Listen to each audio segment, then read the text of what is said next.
After my sister moved abroad, the three men who were obsessed with her turned to me to be her stand-in. The billionaire CEO bought me penthouses and luxury cars. The rebellious playboy held me close while singing love songs. The cold-blooded genius guided me through my thesis and prestigious competitions. I knew their kindness was never meant for me. It was all for my sister. I didn't let myself catch feelings. I simply worked hard at being a professional substitute. Until the day my sister returned to the States. The moment she landed, I vanished without a trace. Suddenly, they were the ones who couldn't let go. I was my sister's shadow. After Juno left for London, the first person to hunt me down was Fulton Price. He took a drag from his cigarette and tossed a contract at me like it was a piece of trash. "Sign it," he said, his voice cold.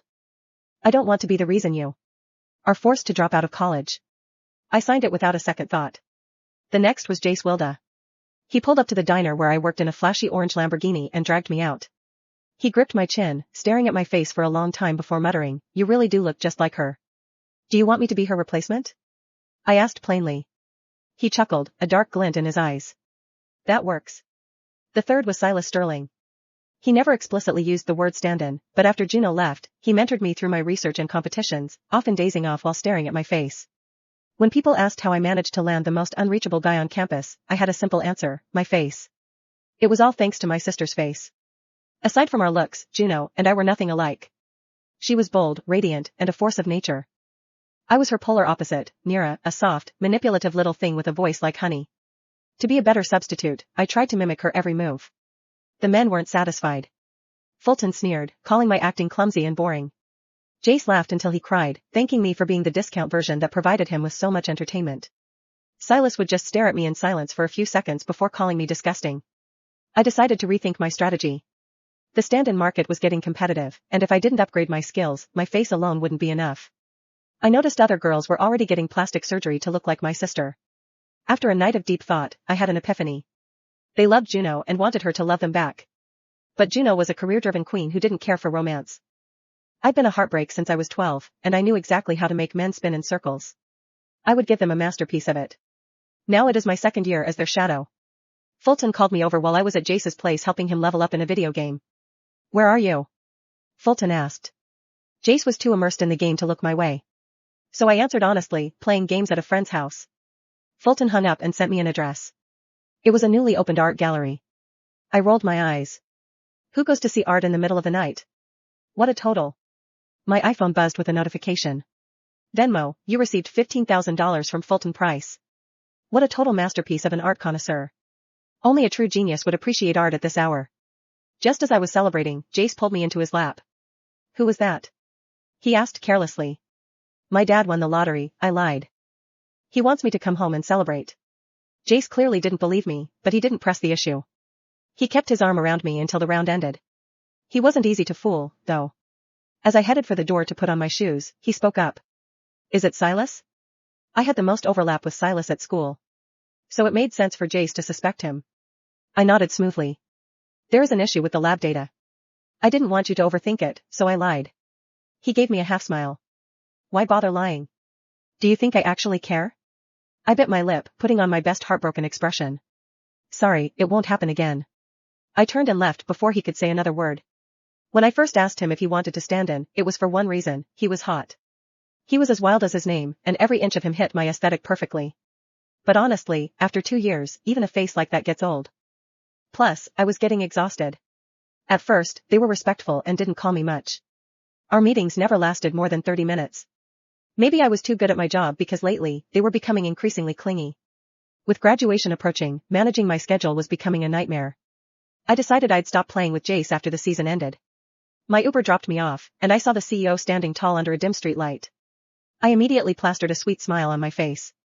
I threw myself into his arms and used my fastest, most high-pitched voice. "I missed you so much." "Did you miss me too, baby?" He looked down at me, his fingers tracing my features in the air. For a moment, the cold corporate machine showed a flicker of human emotion. "Very much," he said. "Seriously, you mean you miss my sister?" I added silently in my head. Fulton seemed like the hardest to handle, but he was actually the easiest. I clung to him, rubbing my face against his chest. He didn't pull away, but when I tried to grab his hand, he flinched. Every billionaire has a quirk, and Fulton's was famous. He hated being touched, especially skin-to-skin contact. He was always covered up and had a collection of gloves at home. It took me 2 years just to get him to let me hug him through his clothes. Yet I had seen him holding Juno's hand, carefully tending to a small scratch she had gotten. I stepped back obediently and hooked my arm over his sleeve. So, why the sudden late-night gallery visit? He remained as tight-lipped as usual and led me inside. That is where I found my answer. Juno had released a new series of paintings. The CEO stared at the canvas, lost in thought. I was so bored I stifled a yawn and looked around the room. It wasn't just this one piece. Almost the entire gallery was filled with my sister's work. Juno had boundless energy. Painting wasn't even a hobby for her. She just did it when she had a spare moment. The pieces were unfinished and frankly a bit of a mess. He probably never expected them to sell. The buyer was obviously Fulton. If I learned to paint, would you buy my work and hang it here? His expression remained cold. Don't compare yourself to her, translation, you aren't worthy. I pushed further, acting stubborn. I am not comparing. I just want someone to be that good to me. Is that impossible? A flash of annoyance crossed his eyes. He finally looked at me, his voice freezing. If you don't want to be here, go home. I forced tears to well up in my eyes. I am not being difficult. I just dive in. Get out. As expected, Fulton cut off my scripted nonsense and kicked me out. I scrambled away instantly. I was exhausted and had class the next morning. Who has time to watch you pine over my sister? What a freak. Venmo, you received $15,000 from Fulton Price. What a brilliant, handsome and generous man. I loved him so much. After that night, Fulton and Jace left me alone for a while. I was able to focus on studying with Silas and my grades improved significantly. Once finals were over, I treated Silas to dinner at a high-end restaurant. I never expected to run into Jace there. He wasn't alone. He was with a woman and they were being extremely intimate. I took the opportunity to snap several photos. The season was over and I had my grades. I had been looking for an excuse to dump him and here it was. When I got back, I showed him the photos. Heat and tea. He didn't even flinch. He just lounged on his sofa, a mocking smile on his lips. You can hang out with Silas, but I can't see other people. So he saw us. Then why didn't he say anything? I suddenly realized to the T, love me. So of course he didn't care. He wasn't playing hard to get. He just wasn't playing at all. As I was thinking, he stood up and loomed over me. So in what capacity are you asking me this? Are you my girlfriend? Do you love me? Do you want us to be official? Hell no. A guy like him was fun for a fling but a nightmare for a relationship. During our entire arrangement, Jace had never stopped flirting with others. One minute he'd be singing a soul-searching ballad to me and the next he'd be whispering sweet nothings to some girl at a club. His devotion to my sister was pretty superficial, too. He called her his guiding star, but his bed was never empty. He acted like a gentleman in front of her but was a total player behind her back. Still, I had to admit he had the charm to back it up. He was a rich kid, generous with his cash and knew exactly how to make a woman feel special. All his exes spoke highly of him except me. He always said hurtful things just to see my reaction. No matter what I did, he laughed. Making me feel less like a stand-in and more like a stand-up comedian. I thought he just viewed me as entertainment, but his tone and the way he looked at me made me uneasy. Was this guy actually considering making me his girlfriend? My silence and clear resistance made his smile fade. His face turned stone cold. Get out. He stared at me, his expression darkening before he suddenly burst out laughing. I was just asking, did you actually take it seriously? You are a substitute. Don't get ahead of yourself. I breathed a sigh of relief. Then I played my part. I let my eyes turn red. You always do this. Do you think I don't have a heart? Do you think I don't hurt? Before he could respond, I fired off my prepared speech. Jace, I regret this. I should never have gotten involved with you. I don't want to be a stand-in anymore. Don't call me again. I ran out of his house like I was sprinting for an Olympic gold medal. I was terrified I'd start laughing if I stayed 1 second longer. Billionaires have their quirks and so do I. I loved pretending to be the tragic lead in a romance novel. I loved the feeling of being unwanted and the thrill of the final breakup. It was such a rush. But the rush was temporary. Cleanup was going to be a pain. Jace was always the one to do the dumping. Since I beat him to it, he wasn't going to let it go easily? Silas was tutoring me at my place when Jace showed up to corner me. Silas was a workaholic, and he forced me to be one, too. I originally only let him get close so I could get help with my exams and competitions. But he took it so seriously that I felt guilty being lazy. He wasn't doing this out of the goodness of his heart. He looked down on anyone he deemed intellectually inferior. I was part of that inferior group of average people. The only reason he endured my presence and praised my talent was because of my sister. He didn't want the sister of the campus legend to be a failure. In 2 years, he had helped me secure the top spot in my class and a fast track to grad school. After finishing a problem, he'd daze off while looking at me again. I tilted my head to an angle that made me look more like Juno. His gaze was intense, completely at odds with his cold demeanor. The silence was shattered by a loud pounding on my door. I knew it was Jace. Silas asked who it was. I told him it was just a neighbor complaining about parking. He started to get up to check, but I practically pinned him down to keep him from moving. When I opened the door, I was met with Jace's furious, shadowed face. He sneered, "Taking your time, huh? Who is in there? Someone? You are hiding." He pushed past me like a wolf marking his territory. Silas, hearing the commotion, walked out of the bedroom. The two men locked eyes. Jace let out a sharp, angry laugh. My skin crawled. I took a quiet step back.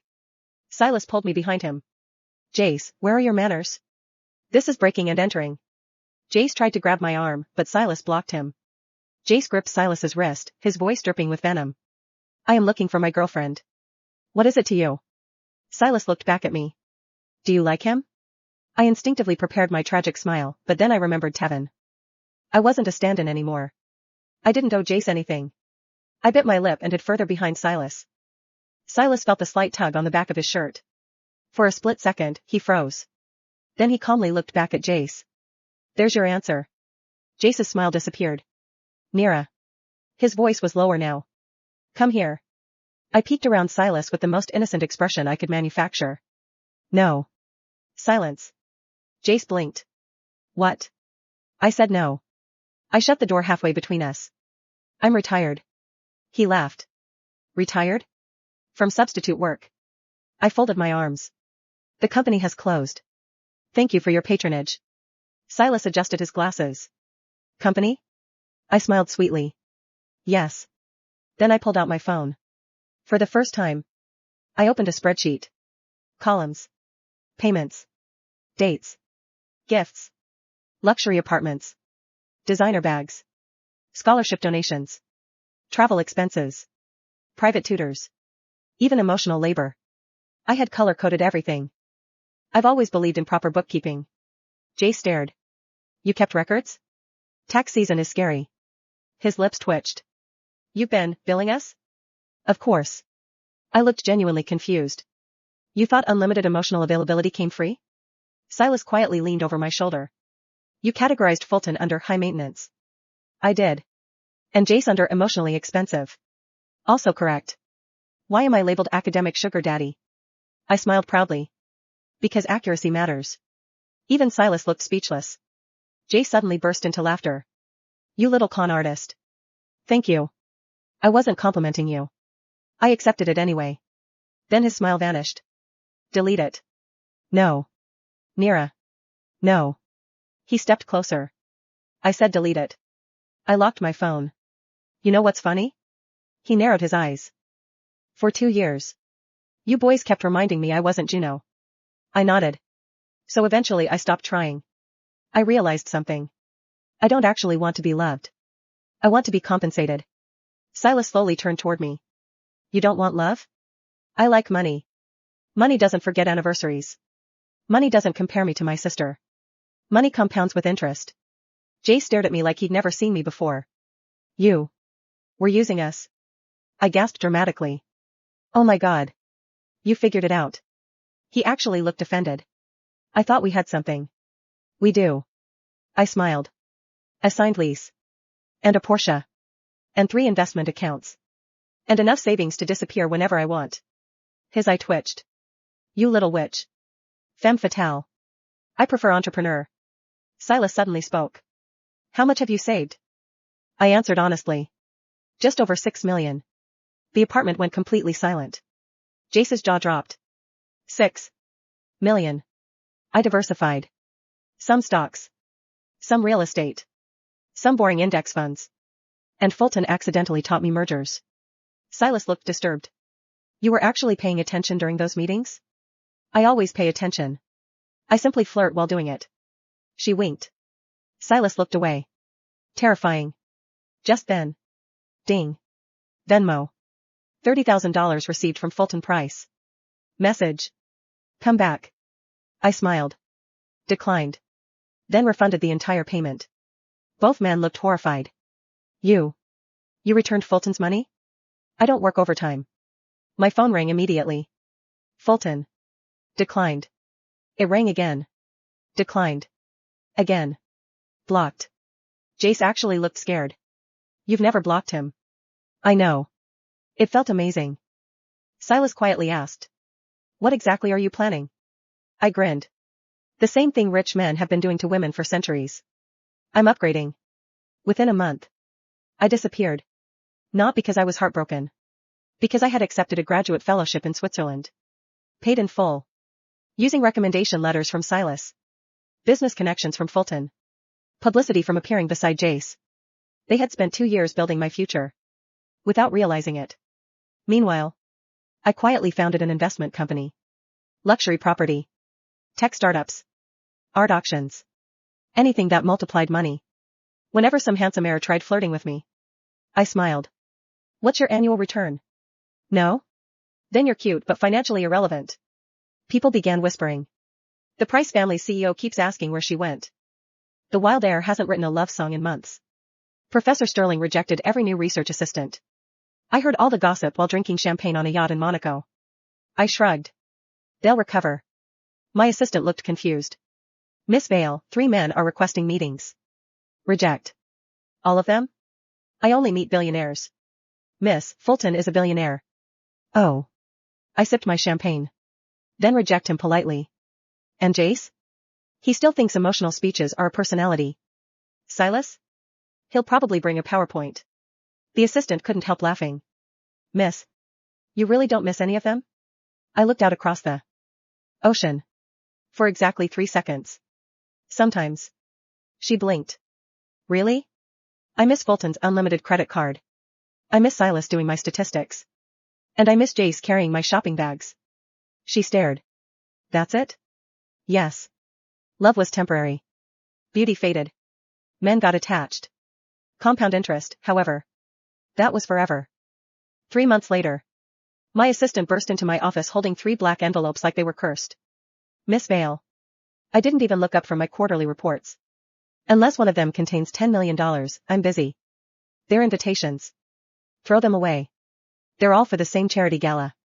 Now that got my attention. The same gala? She nodded. The Sterling Foundation is hosting it. The Price Group is the biggest sponsor. Wild Entertainment is performing. I leaned back in my chair. They really couldn't organize 3 separate events? The press is calling it the event of the year. I sighed dramatically. They're going to think I showed up for one of them. You are going? Of course. She blinked. I donated $20 million. You what? I'm not missing an event I practically paid for. The night of the gala. The ballroom glittered with crystal chandeliers. Reporters crowded the entrance. Luxury brands. Politicians. Hollywood celebrities. Old money. New money. Every camera was pointed toward the red carpet. Then a black Rolls-Royce stopped. I stepped out first. Not on anyone's arm. Not wearing a man's gift. Not representing anyone. The gown was custom made. The diamonds? Mine. The company embroidered on the invitation? Mine. A reporter gasped. That's Nira Vale. I heard she's one of the youngest investors on Forbes. Didn't she disappear? She's worth more than half the people in this room. Flash. Flash. Flash. I smiled politely. No fake innocence. No honeyed voice. No pretending to be Juno. Just me. Inside. Fulton saw me first. His champagne glass stopped halfway to his lips. Nira. For the first time. He looked genuinely stunned. Not because I looked like Juno. Because I looked nothing like her anymore. My hair was shorter. My makeup sharper. Confidence replaced hesitation. I didn't smile at him. I nodded. The kind of nod CEOs exchanged before negotiating billion-dollar mergers. Mr. Price. His brows knit together. Mr. Price? I figured we should remain professional. His jaw tightened. You've never called me that. People grow. Before he could answer. Nira. Jace. Still handsome. Still reckless. Still wearing that stupid grin. He swept me into a hug. Only for my bodyguard to smoothly step between us. I'm afraid physical contact isn't permitted. Jace blinked. Bodyguard? I smiled. Occupational hazard. You hired someone to stop people from hugging you? I learned from Fulton. Across the room. Fulton's expression became very complicated. Jace laughed. You've changed. I upgraded. You got mean. I got expensive. Then Silas arrived. Unlike the others. He simply observed me.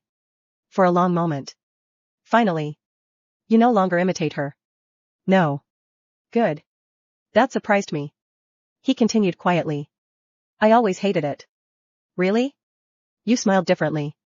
You laughed differently. You forced yourself to speak slower. His eyes met mine. It was obvious. I tilted my head.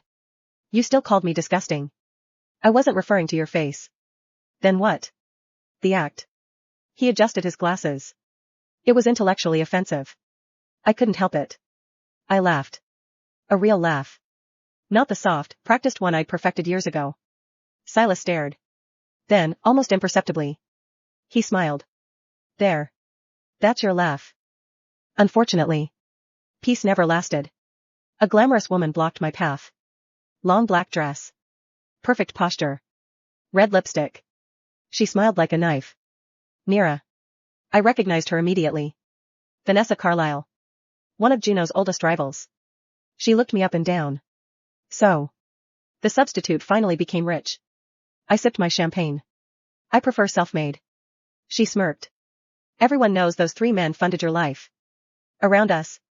The conversation quieted. People were listening. Waiting. Vanessa continued. Without them. You'd still be waiting tables. Some guests nodded. Others whispered. They expected me to be embarrassed. To defend myself. Instead. I smiled. You're right. Vanessa blinked. I absolutely accepted their money. I accepted scholarships. Investments. Properties. Connections. I also turned every dollar into 10. I took another sip. If someone hands you seeds. And you grow a forest. Who deserves the credit? Vanessa's smile faltered. I stepped closer. You know the difference between us? You chase rich men. I build wealth. You collect handbags. I collect companies. You spend fortunes. My fortune spends for me. The room fell silent. Then. Someone started clapping. Slowly. Deliberately. Everyone turned. It was Fulton. Jace looked at him like he'd lost his mind. Silas simply adjusted his glasses. One clap became two. Then the applause spread across the ballroom. Vanessa's face turned bright red. She turned and strutted away. Under hundreds of watching eyes. Jace laughed so hard he had to wipe tears from his eyes. There she goes. The queen of social climbing. Losing to the woman she called a substitute. I raised my glass. Correction. I was never anyone's substitute. I was simply in for the money while everyone else misunderstood the contract. Even Fulton couldn't suppress the small smile tugging at the corner of his mouth. For the first time in years, all three men realized the same thing. They had spent 2 years believing Nira was playing someone else's role.